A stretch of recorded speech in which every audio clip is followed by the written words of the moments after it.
would say almost everything we do in property management is a repeatable action that, although it may appear new and like this is the first time it's ever happened, fortunately, it's most likely going to happen again. So you can pretty much create a standardized way of doing it each time. And then that way you're set up for success better in the future. Innovation is one of our core values. So we're consistently updating our processes, our policies, starting new stuff. Like our most successful year of project initiatives. Like we had never until that point gotten so much done, felt like we had made huge leaps and bounds.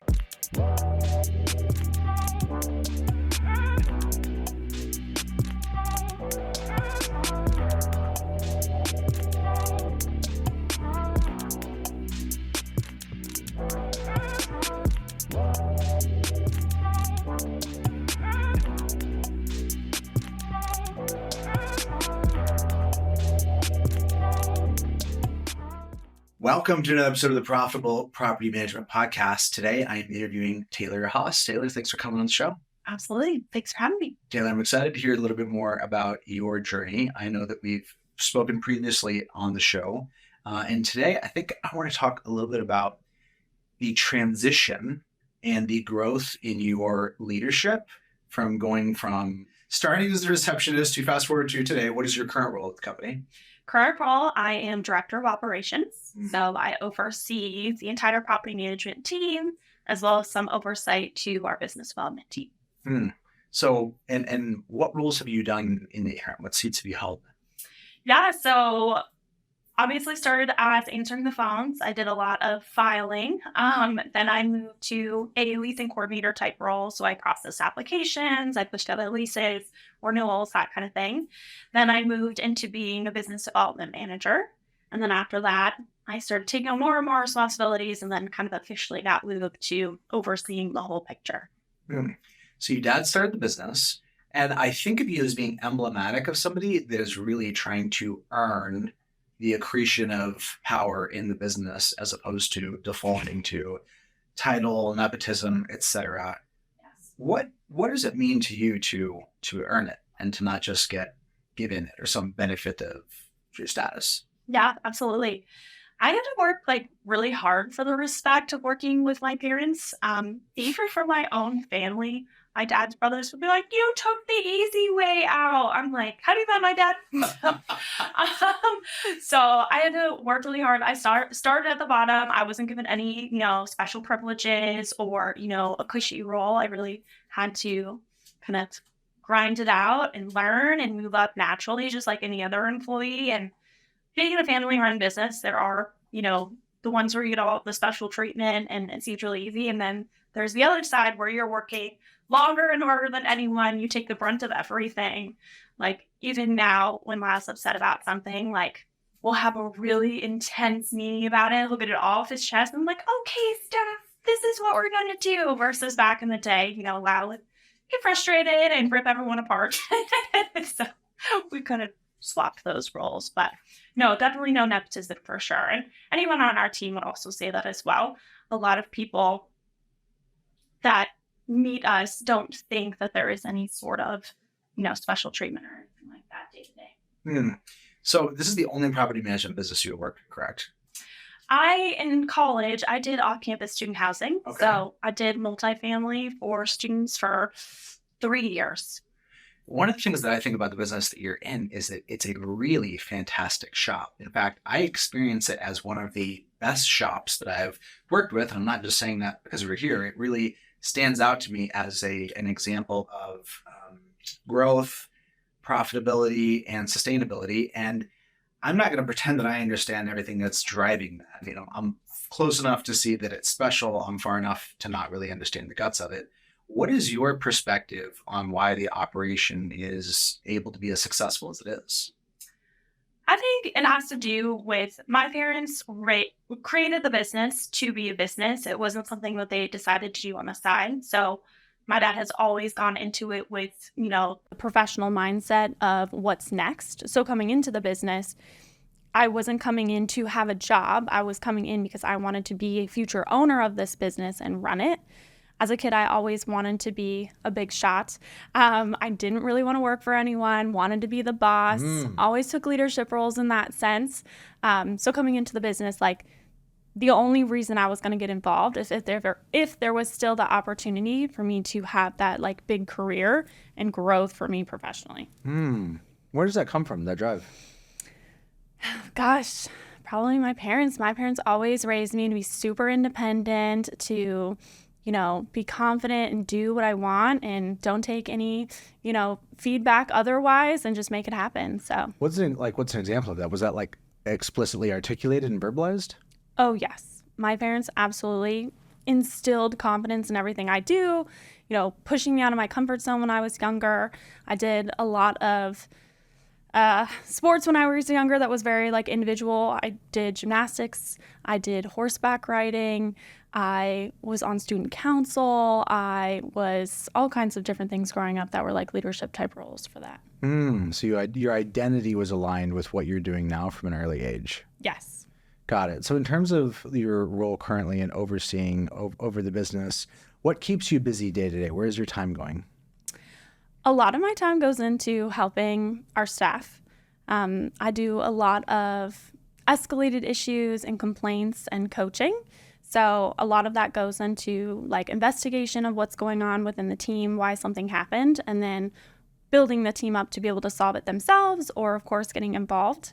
So I do a lot of that. And then the other part of the coin that I do is a lot of innovation. Innovation is one of our core values. So we're consistently updating our processes, our policies, starting new stuff. So just change. You mentioned processes, policies. I think about the framework of values, policy, process, task. You have to get the stuff on the higher end of the ladder straightened, and that will flow downward. A bad set of processes will be materially benefited by a good policy, but the inverse is not necessarily true. A bad set of policies cannot be fixed with really great processes. When you think about like the policy framework, what are some policies that feel like the bedrock of what allows you guys to operate efficiently and effectively? Policies, I would say communication for us is a huge thing. We talk a lot in our business about empathy. It's like having empathy for the tenant, having empathy for the owner, because how can you encourage them to do something or want them to do something if you can't stand in their shoes? So a lot of what we do is making sure that we are being sensitive to kind of both types of client that we work with and customer. And then really making sure that we are looking out for liability, being in a very regulated industry.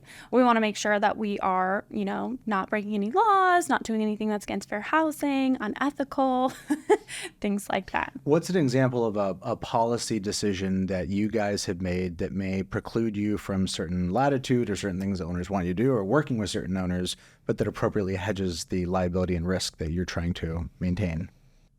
I would say policies that we've implemented to kind of mitigate those potential issues is we have a rigid communication policy. We get back to all owners and tenants within 24 hours, some of which is required by our state for things like warrant of habitability. But we also are huge documenters. Anytime we have a conversation, we document it. If someone has a phone call that's maybe intense, we follow up and, as we discussed over the phone, that way we're not playing any he said, she said type games. We've got it all laid out. Per my previous email. Yes. Okay, got it. So where does all that documentation live? It really lives in our property management software, as well as our CRM and processes. Whenever a conversation is had regarding a certain process, that's logged in that process. So if we have to go back, we can revert back to it. Got it. Okay. And so in terms of how your processes are structured, you were an early adopter of Lead Simple. I mean, it was like really, really early that you adopted it. At that point in time, the product was rougher than it is now, but you guys got in there, tooled around, made it work for you. Do you consider yourself a systems thinker, or is that more of like a learned behavior for you? Definitely a systems thinker, for sure. As a kid, my parents always joked that I was like a natural problem solver. So I very much know when an issue comes up, like a path to get to the solution. And then like for us, I think it's fun to create like the processes and the checklist to make sure that it doesn't happen again. So that's nerdy, but fun for me. Got it. Okay. So then how do you interact with your feedback from your staff about it? If a staff member comes to you and says, I don't want to use lead sample, or this process is no good, et cetera, obviously you can just take the compliance approach of like, well, if you want to work here, then you will. But beyond that, how do you take that feedback and try and do something useful with it? Yeah. Anytime somebody has a feedback on a process that's not working, like right away, I'll schedule a meeting and we'll go over it. I think whenever someone brings up a concern, it just makes more sense to take care of it so it's easier for them since they're the ones that are doing it day in and day out. At this point in our company, we don't really have any pushback as far as using our processes.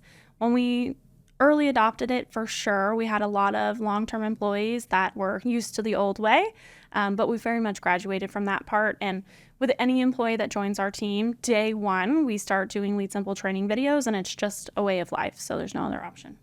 And how much do your processes change? Let's say, take something core, like let's say a lease renewal process. How often, given that you've beat on it and had a lot of reps, now how often are you making changes or adjustments? I'd say probably 6 times a year at least. Okay, got it. Every other month, there's a change to be made. Yes. A tweak. Every quarter we audit every single process anyway. What is that? What does the process of auditing your processes look like? Yes. So the department or individuals that process revolves around, we have a meeting and we sit through and we literally go step by step. We review every text, every email template, just to make sure that it's still how the staff is currently doing it. You know, no legislation has changed it or anything like that. And as things change, steps become redundant, we delete things. So we just want to make sure that we're not, over automating communication where it feels robotic or, of course, just creating busy work so people go in and delete it or end up just doing something entirely different anyway. Got it. I love that. So you're not taking a top-down approach. You're really giving people the opportunity to speak into it. Like, if it's broken, we hear you, we want to make adjustments, et cetera. Yes. Awesome. So in terms of the edge cases, exceptions, the things that processes can't cover, people vary between having really literal, explicit wooden processes, like a heavy degree of documentation, versus something that's so light that maybe it just like borders on a digital checklist. Where do you kind of fit in that nexus? 90% of what we do is process. I would say almost everything we do in property management is a repeatable action that, although it may appear new and like this is the first time it's ever happened, unfortunately, it's most likely going to happen again. So you can pretty much create a standardized way of doing it each time. And then that way you're set up for success better in the future. For that other percentage of stuff that's one-off, every department in our company has a playbook. We went through the playbook process with rent scale, and so that kind of opened our eyes to maybe we should have a playbook for every position in our company. So if it's something that's kind of one-off like that, we'll just have a little written instruction in the playbook that will then help kind of people get along and on their way. Talk to me about performance reviews with staff. How frequently do you give people formally documented feedback? Every quarter. Every quarter, every 90 days. That's what we do as well. What does that conversation look like? Yeah, so we use a report that we go through and score the staff member based off of their alignment with our culture, our core values, vision and mission, job knowledge, team cohesiveness. And then based on that score, every employee has to score at least 80%. If we have anybody that's less than that, then it's not as fun conversation. But we meet with everyone. We go through our feedback on those numbers, ask if they think that they should have a different score, and then talk about kind of areas for improvement and an improvement plan. So when we get to the next quarter, we can kind of look back and see how we grew from that previous quarterly review. How do you handle the more difficult conversations where there's non-compliance, non-performance, et cetera? Yeah, usually it's a really unfun conversation. I think the hardest part sometimes when you are a leader in your company is when you are friends with your staff members because you care about them as a person, but then when they let you down in work, it's always super awkward. So usually it's just being super honest and straightforward and very explicit on what I'm looking for them to improve. because we want them there, but they have to show that they deserve to be there. Deserve to be there. That's interesting language. My experience is that most businesses orient either more towards being a family or more towards a sports team. Where do you guys fall on that metaphor?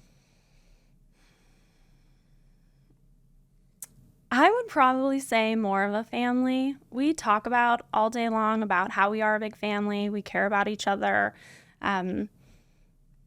There's definitely drama that is similar to a family where people get annoyed with each other and then we move on from that. So probably closer to a family, yes. So the average tenure of your staff right now, what would you say to this ballpark? Around 3 years. Okay, got it. Okay. And the business has been around for how long? 17. That's a good long stretch. 17 years in business, but average tenure of 3 years. So folks are more recent. The market dynamics that are playing out in your market right now, obviously macro level, interest rates, housing, there's the softening in the rental market right now. What's playing out and how is that impacting your business? We're definitely feeling the market and how it's affecting our business. For starters, our conversions this year for new business is much lower than we expected. So we had to readjust our goals. The conversion rate or the volume of deals? Conversion rate. Conversion rate has gone down. Well, okay. We're still receiving the same amount of leads as we were before, but a lot of those leads are becoming a nurture lead versus being in a 90-day closing window, which we would experience before. Got it. So the actual conversion rate is going down. Wow, how interesting. Yes. So we still, as a team, we have a great conversion rate. Our BDMs are converting at 37%. It's just that the amount of leads that they have to convert is a lot less than it was before because people aren't really serious about making a change. We're having a lot of conversations on rent versus selling, or I'm going to wait until next year. Hopefully it gets better and then I'll decide. So a lot of just kind of pausing.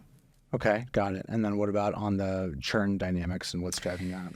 Churn dynamic, I don't know the number off the top of my head, but we haven't netted a very large amount of new doors versus ones going out the back end. But a lot of our clients are moving back into their properties. We've had several people take their properties off the market or take their properties out of the portfolio to sell. Not a lot of success has been happening in that. Our real estate agents' numbers are also down as well. So we're kind of seeing it on all sides. How would you describe your leadership style? I am very much, I would say, a nurturing friend, which is not always great, but I very much try and connect with the staff, know them personally, share my struggles with them, work through situations.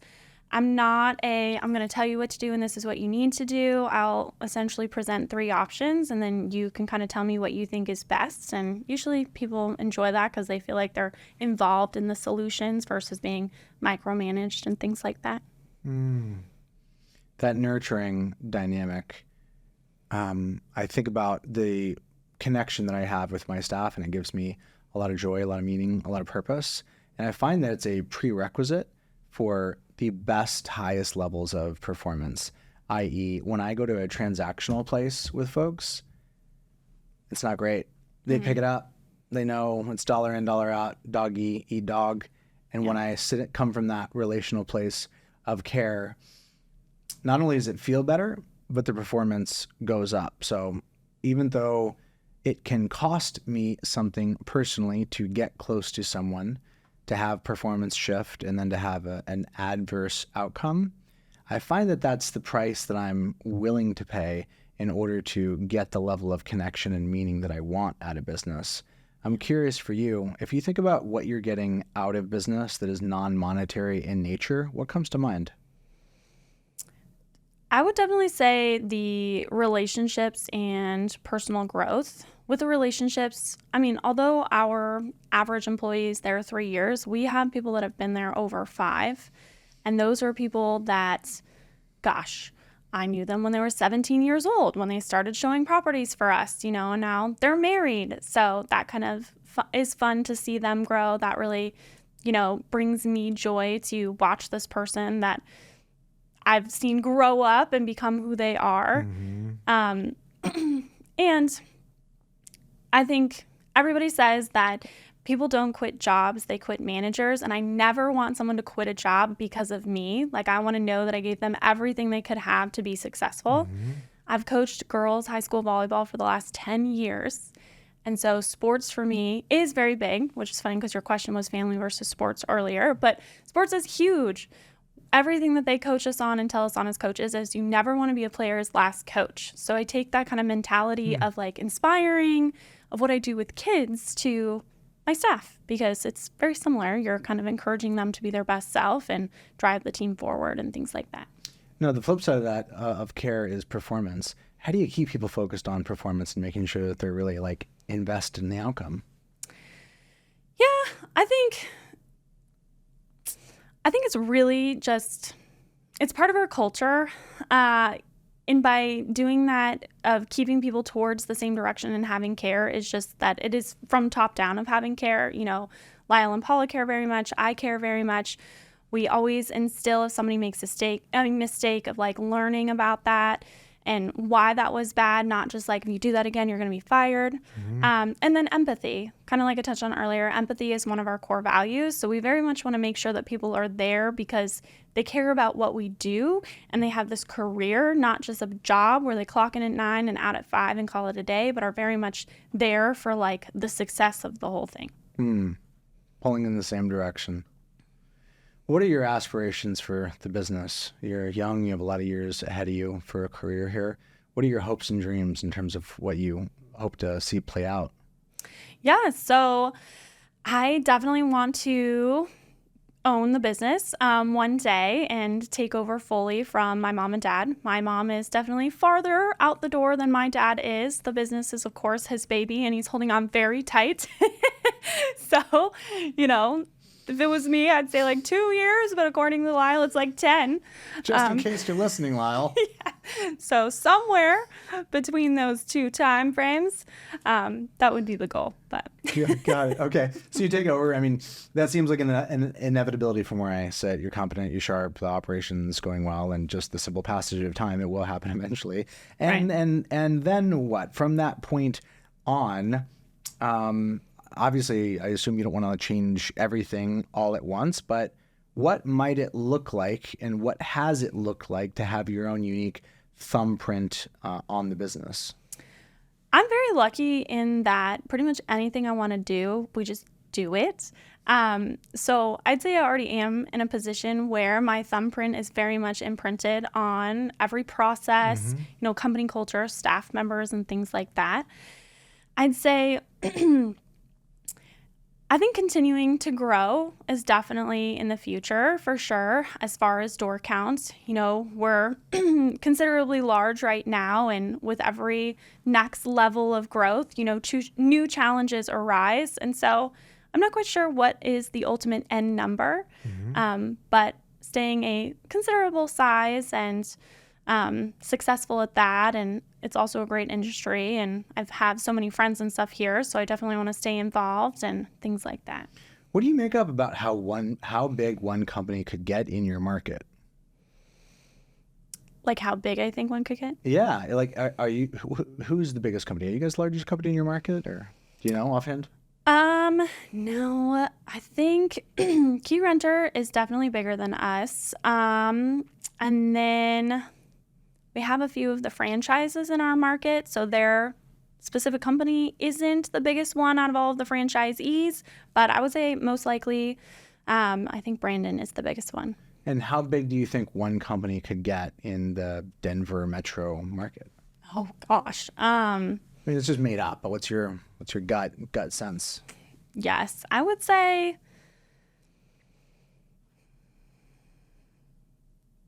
I don't know. I would say very large. I know when we talk to like Brandon and Mark on how they're doing, they're talking about how many leads they're getting and they're having a great year. And we're having the same conversation on our side of things. So, I mean, just to throw a random number out there, probably maybe 5,000 doors or so. 5,000 units. You heard it here first, folks. 5,000 units. That would be pretty big, Taylor, in one market. I can think of multiple operators at that size, but I can only think of one operator at that size in one market, and they're no longer that big. So yeah, that would be some big level of aspiration. Obviously, it's not just about growth, it's about the enjoyment and the ride. Talk to me about quality of life, boundaries, and managing your ambition with your desire to actually have a great life that isn't governed explicitly by work.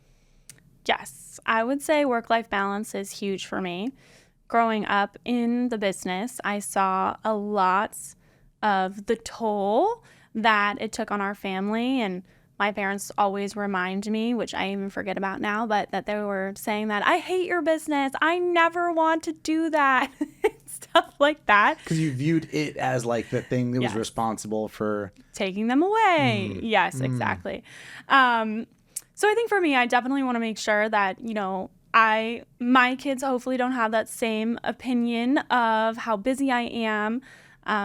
I don't want to be viewed as that I work all the time or I'm super busy. I want people to know that, I'm super successful, but I have a ton of fun outside of work, and I, don't pass any opportunities up. That's something that me and my fiance do now is whenever a friend reaches out and is like, hey, you guys want to do this? We are yes people. We make it happen no matter what. So I would say no matter how much the company grows or my position continues to grow, I wouldn't want to change that about myself. And I don't want to be a slave to the job. I think eventually when you become a slave to the job, you start to resent it and it's not as enjoyable. And I enjoy what I do and can see myself enjoying it for some time. So I wouldn't want that to change. What are some current projects or initiatives that are on the horizon for you to work on over the next year? Yeah, a big one for us is we are putting together flowcharts to accompany every process. So the one thing right now with our process is the task will pop up for someone and they do their task. But what we've noticed is there's not always a big comprehension of the process as a whole and how it interacts and which different people are involved. So we're going to be putting together flowcharts that show kind of start to finish who's involved and what departments it touches on. And then the other thing that we're working on is SLAs, so service level agreements. So just that consistency that every person is doing it the exact same way every single time. So we're going to be working on that as well. What's one big breakthrough moment that you could think of like a previous initiative that you implemented and just had like kind of a disproportionately positive impact? I'd say processes in general. We did start creating processes a long time ago, so we've been doing that forever. But I think the biggest breakthrough is how easy it is to implement them and the impact that they have. I know when people ask me like, how long did it take for you to get your everything set up in your account, and what pushback did you have? I don't really remember that side of thing because now it's just second nature. We just go in and make it happen. So anything that is continuous or a habitual action, we just implement into a process right away. And it could be like an HR type process. It could be an operational process. It could be our quarterly reviews are a process. So I think that's made the biggest impact. And then another thing that we've started recently is we've been doing interdepartment coaching. So every Thursday, 2 team members are assigned to present on a topic of whether it's how to process a security deposit disposition or it's how to screen an application, so that way everybody in the company understands what everybody else is doing and has that kind of cross-training, cross-knowledge.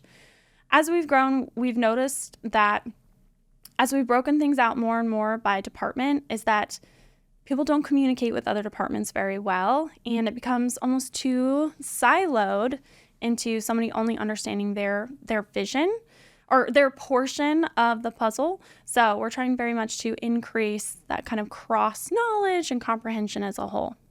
How do you handle your vendor relationships and make sure that those stay strong and that they're not just good at one point in time, but that they stay good? Because on occasion, good relationships do deteriorate. Yes. And are you referring to vendors for the company or maintenance? Maintenance. Okay. Yeah. So with maintenance vendors, we are always adding new vendors to our portfolio as backup vendors. We let them know, we have a wait list. We're of course happy to bring you on. And if we have any vendors that really aren't kind of meeting the status quo and expectations, our maintenance manager will actually meet with them, walk them through what's going on, and just like an employee, try and give them the opportunity to improve. vendors are so hard to come by that we very much try and keep vendors and nurture them so that they can work with us. And if it doesn't work out, we know we at least gave every opportunity we could. But those are absolute conversations that happen and that our maintenance team does primarily. What do you do on your side to keep the great vendors that you want to keep working with? Yes. We don't do anything super special besides continuing to give them work and Timely you payment. information. Yes, timely payment. Yes, giving them lots of work, timely payment information. And then also our maintenance team is super appreciative of them. So they're always consistently thanking them. We send out thank you cards and things like that. Do you have any sense of what kind of work order volume you send out annually?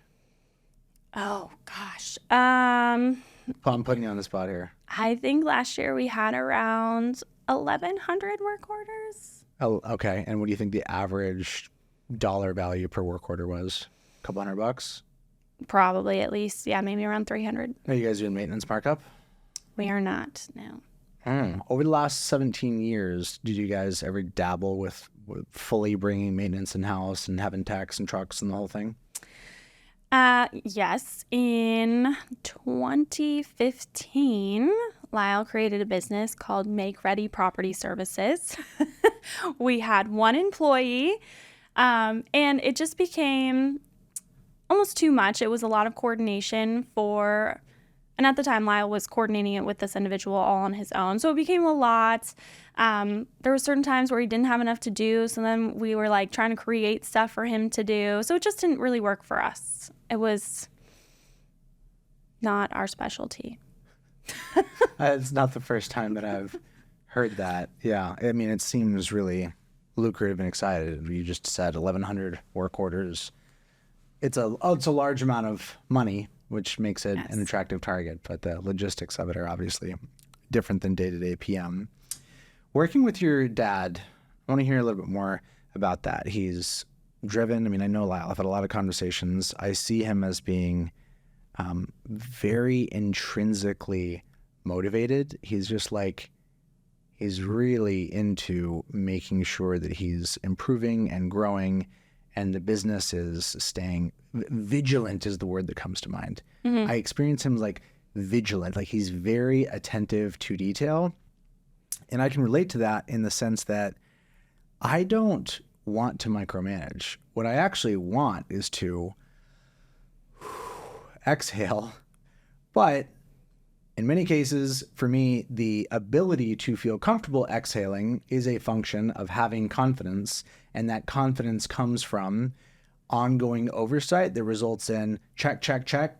Okay, okay, okay. Check, check, check. Everything's fine yet again. And eventually you're like, well, things are probably okay. Whereas by contrast, if 4 out of the last times that I just spot checked, there was actually something to correct and change, it's an incentive to continue to kind of see and not micromanage, but to continue to assess quality rather than fully letting go. When you think about what your experience of growing up with an entrepreneurial dad has been like, what kind of empathy has it given you for what it's like to be an entrepreneur and to both be driven to greatness by having that push, but also, I mean, I'll just speak for myself, kind of tortured by that ambition as well. What was that experience? What emotion comes up for you there? I would definitely say that Lyle has been vigilant in his pursuits. We call him a serial entrepreneur. He's had several businesses over the years that he has started. They've been super successful, and then he's eventually gotten out of those.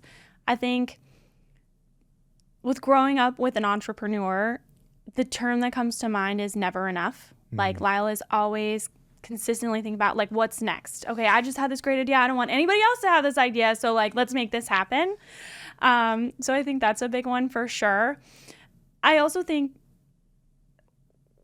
with Lyle, the business is his baby, and he got it to a certain point, and it's his, success. It's all of that I think for him, sometimes there's fear, right? He wants to make sure that it doesn't, go south, nothing happens. He's had businesses before that have not ended on great terms. So there's that little bit of fear there.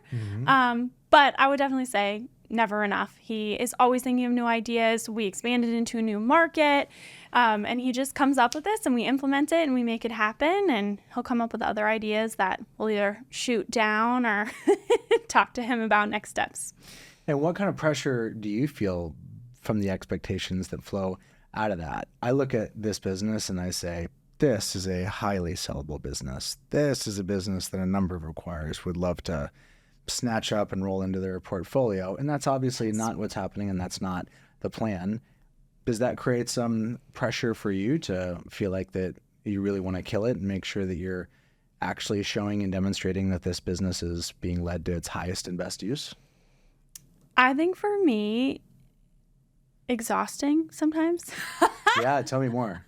Lyle will have this great idea and he's so excited about it. So you feel terrible just like shooting it down. Dismissing. Yes, but he'll have this great idea and I'm like, but this works. We don't need to do that. Works. Yes. I'm like, this is fine.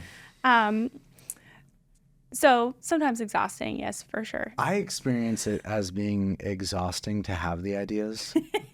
Believe it or not, I have these ideas, and I'm a little embarrassed to say this, but I email myself my ideas, and I find at times that I dread the cleanup duty to go into my bag of ideas and to have to, what was I saying there? What exactly was that? You know, I'll take them, copy and paste into my task list and try and organize it. And so like just keeping up with my own brain can be a lot at times.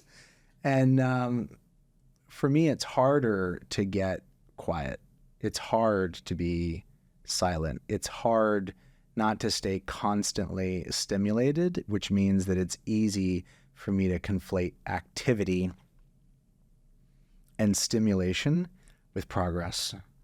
And they're not necessarily the same thing.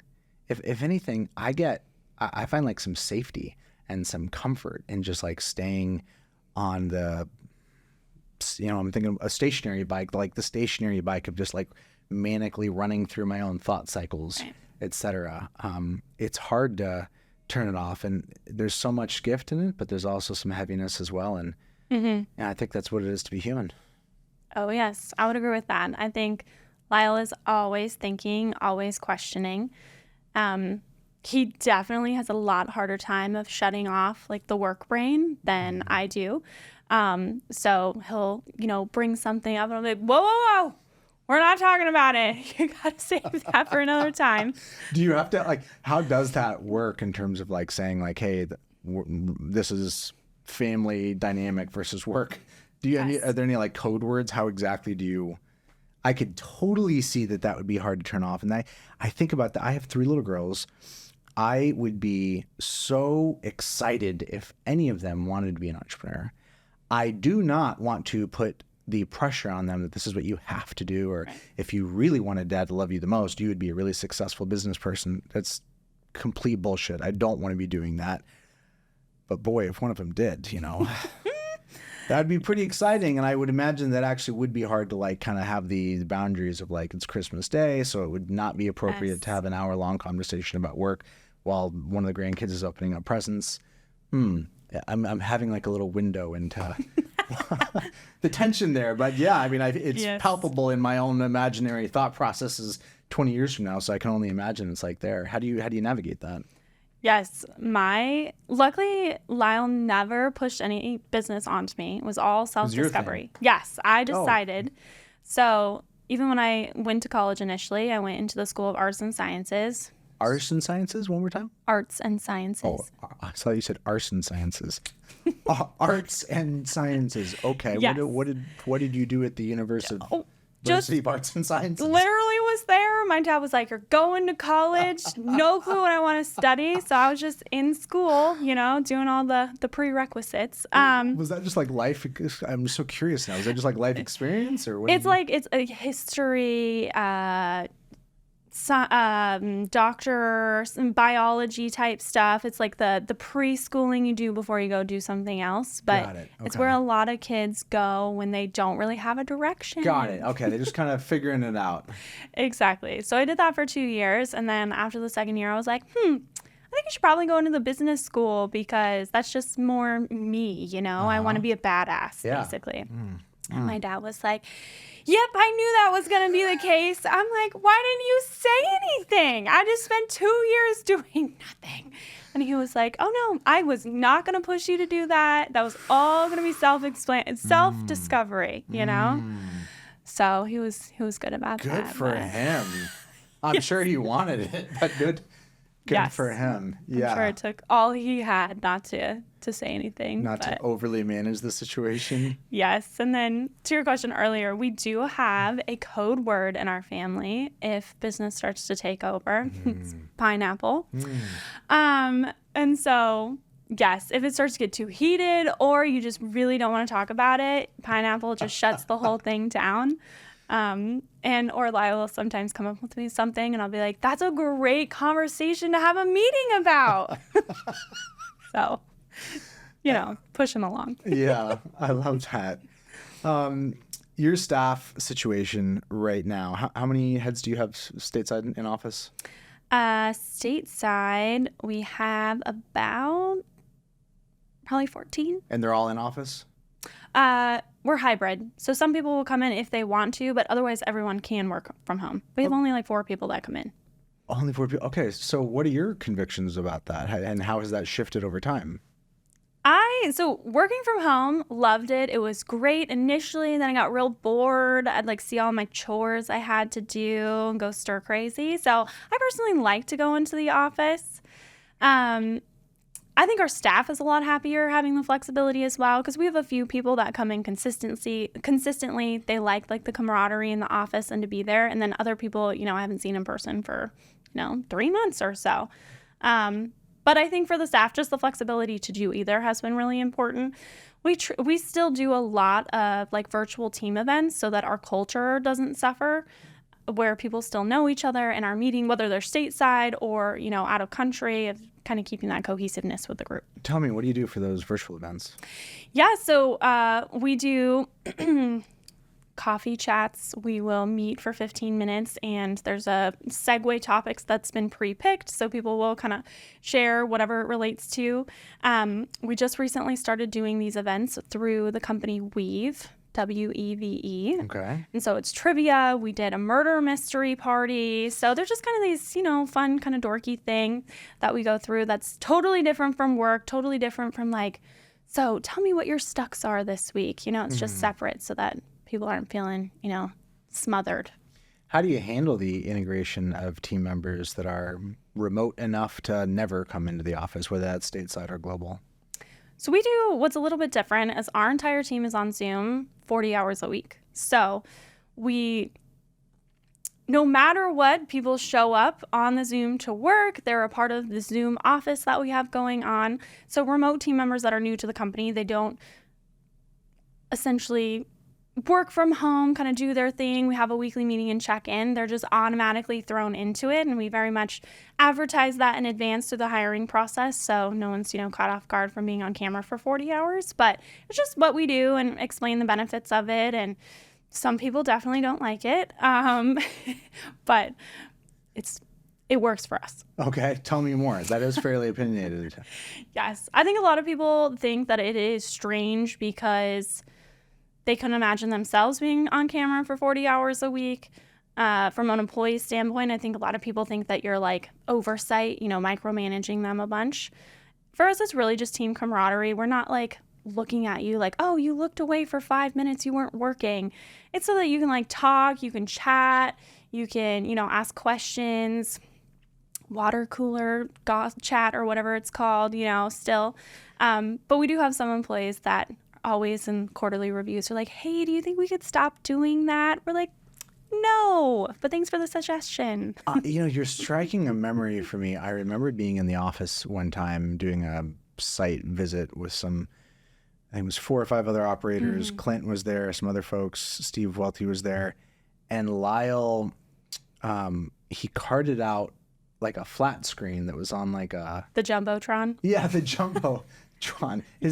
So is that what you mean by camaraderie? Is you're basically simulating people basically being in office? Yes. So we initially started with the Jumbotron. So we had one remote team member and then we had two. So we had the two of them up on the screen. They could hear everything in the office, see everyone. And then now we have adjusted where everybody just has Zoom on their screen, like individually working from home or in the office. Even if you're in the office, you're on Zoom because the people that are at home are not. So we try and make it very much all together still. Wow. So it's simulating a live, even for the people in office, Yes, because the people in office are working and coordinating with people that are not. So you're on Zoom. I'm on Zoom, yes. Okay. Is it one giant Zoom room? One giant Zoom room, and then we open breakout rooms. So it'll be like maintenance team is going to go have a meeting about XYZ. And then we're pod structure.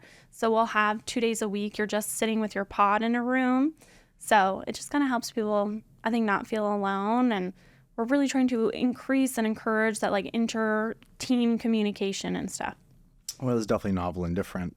I'd love to pivot a little bit to talk about finance and numbers and managing the dollars and cents that allow the business to thrive and cash flow, et cetera.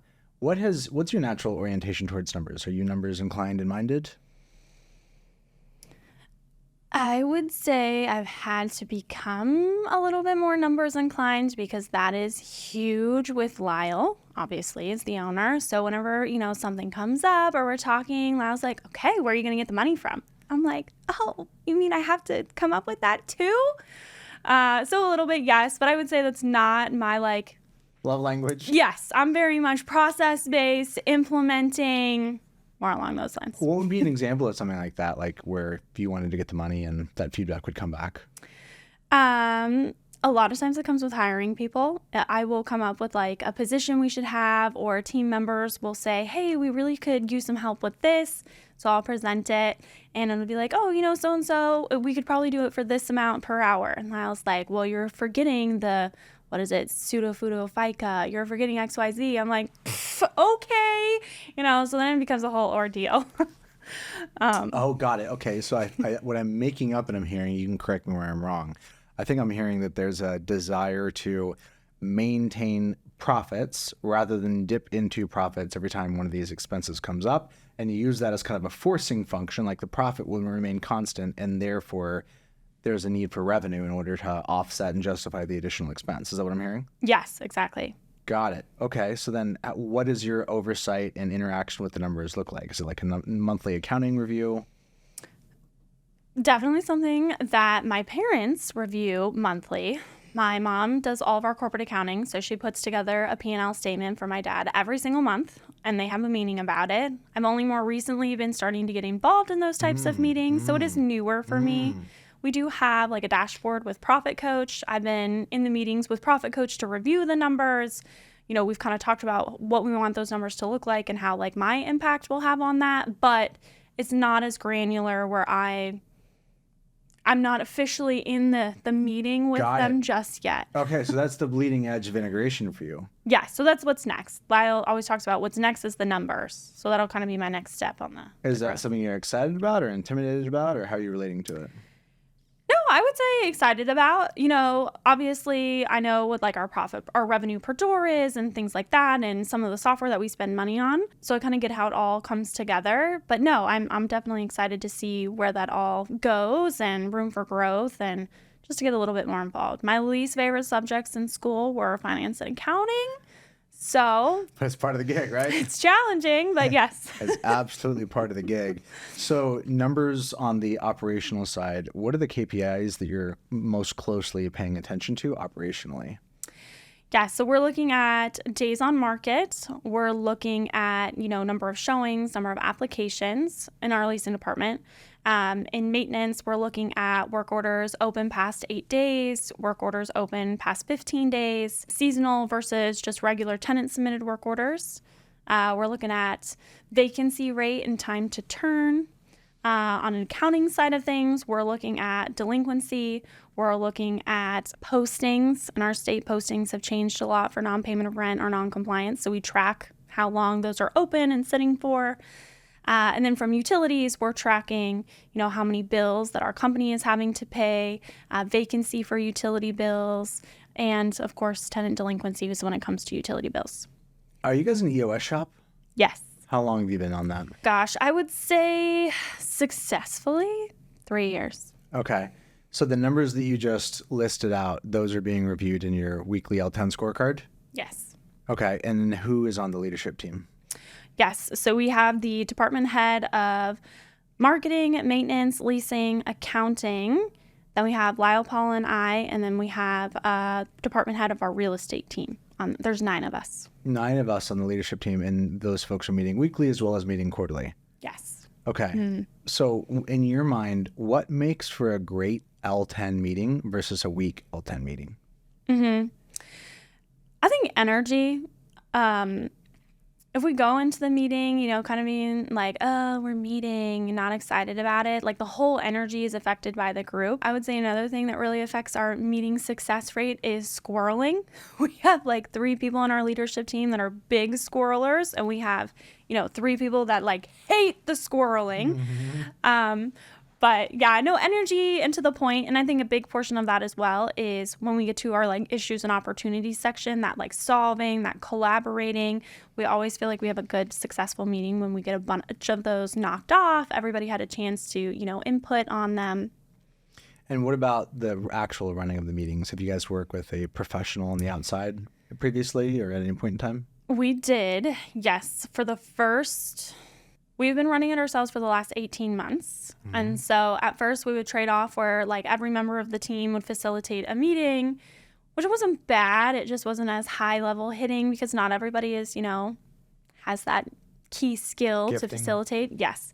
And then we really have 2 facilitators. So usually I will facilitate or Billy, our maintenance manager, will facilitate. We're just very much, hold people accountable a little more, direct it. So usually that's been a little bit more successful for us. What's the case to be made for EOS in your mind for somebody running a shop that's maybe read the book, heard about it ad nauseum? Like if you're paying attention to this podcast, you would have heard about it 10 plus times. We are an EOS shop. I see value there.